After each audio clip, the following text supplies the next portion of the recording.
पूरे महाराष्ट्र में मानसून ने जबरदस्त तरीके से अपनी उपस्थिति दर्ज करा दी है और भीषण बारिश के नाते से महाराष्ट्र समेत मुंबई में लोगों का हाल बेहाल हो गया और खासकर मुंबई में जल भराव के नाते से अब राजनीतिक पारा भी हाई हो गया है।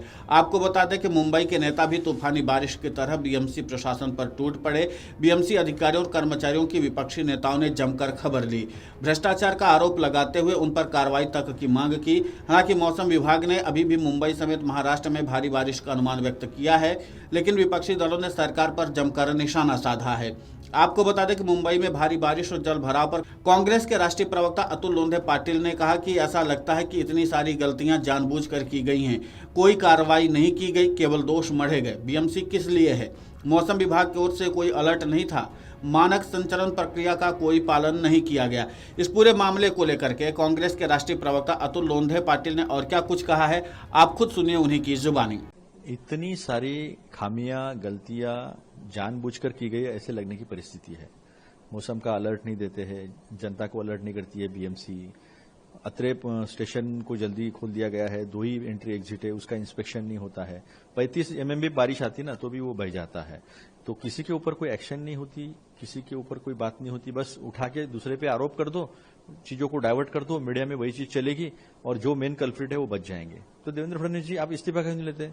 एकनाथ जी शिंदे का वो तो किसी को उंगली नहीं दिखा सकते। पिछले 20-25 साल से बीएमसी में सत्ता बीजेपी शिवसेना की थी, फिर शिवसेना टूटने के बाद आपने 2017 से चुनाव नहीं लिए है, आपके अंडर ही है। एकनाथ शिंदे जी कंटिन्यूअसली नगर विकास मंत्री है। तो क्या चल रहा है ये? क्या बीएमसी के जितने अधिकारी है वो सिर्फ आपको सैल्यूट करने के लिए रखे, प्रोटोकॉल के लिए रखे? आओ आओ साहब, जाओ जाओ साहब, गुच्छे लो साहब, फूल के गुच्छे लो साहब, आप भी खुश हम भी खुश, मरे जनता तो मरे। इस तरह का कारभार जो है वो बीएमसी में चल रहा है। कोई स्टैंडर्ड ऑपरेटिंग प्रोसीजर मानसून की फॉलो नहीं की गई है। मौसम विभाग ने अलर्ट इतना दे दिया, 8 बजे बारिश शुरू हुई, सुबह 12 बजे तक कोई मूवमेंट नहीं था, शाम तक बता नहीं पाए फ्लडिंग किसकी हुई है, शाम तक बता नहीं पाए। तो क्या है, कंसल्टेंट कोई, किसी के ऊपर कोई एक्शन नहीं, यानी सब मिलीजुली सरकार है, मिली भगत जो कहते हैं करप्शन के लिए, ये स्पष्ट तरीके से दिखता है और कहते हैं कि करप्शन की वजह से हुआ। अरे आप ही सरकार में, आप ही थे बॉम्बे में म्यूनिसिपल कॉर्पोरेशन में 20-25 साल से, और आप ही नगर विकास मंत्री थे, तो आप अपने तरफ पांचों की पांचों उंगलियां अपनी तरफ ही दिखा रहे हैं कि मैंने भ्रष्टाचार किया है, खुद ही बोल रहे हैं। कोई सतर्कता नहीं बताई गई डिजास्टर मैनेजमेंट डिपार्टमेंट से, कोई मंत्री असाइन नहीं किया गया है। स्वास्थ्य मंत्री कहां है पता नहीं, लोगों को पूछेंगे कौन सा स्वास्थ्य मंत्री बता नहीं पाएगा। बड़े तेजी से केसेस बढ़ रहे हैं, मौतें भी हो रही है। डॉक्टर गुलेरिया जो इसके प्रमुख है, उन्होंने कहा है कि जो जिनकी इम्यूनिटी कॉम्प्रोमाइज है उनके लिए ये खतरा है, चाहे हाई डायबिटीज हो, हार्ट के प्रॉब्लम हो, किडनी के प्रॉब्लम हो, लीवर के प्रॉब्लम हो, तो इन सब लोगों के लिए ये वेरिएंट खतरनाक है। ऐसा हम नहीं कहते, ऐसे डॉक्टर गुलेरिया कहते हैं।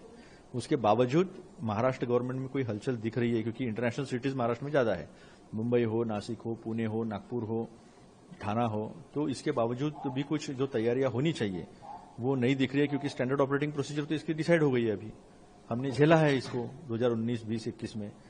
तो इसके बावजूद अगर कोई मूवमेंट नहीं है तो लोगों को राम भरोसे छोड़ दिया है, मरो तो मरो, जियो तो जियो, इस तरीके की सरकार का अप्रोच दिख रहा है। वहीं बीजेपी शिंदे अजित पवार की युति सरकार और बीएमसी पर निशाना साधते हुए कांग्रेस प्रदेशाध्यक्ष हर्षवर्धन सकपाल ने कहा कि पहली ही बारिश में मुंबई की हालत बद से बदतर हो गई, सड़कों पर जैसे तालाब बन गए हों, जगह जगह जल भराव ने मुंबई को जाम कर दिया। पूरे महाराष्ट्र में भारी बारिश का दौर है।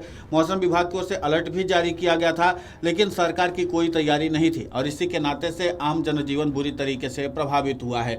इतना ही नहीं, विपक्ष के अन्य दलों ने भी बीएमसी प्रशासन और राज्य की महायुति सरकार पर निशाना साधा है और राज्य के मुख्यमंत्री देवेंद्र फडणवीस से कई तीखे सवाल भी पूछे हैं।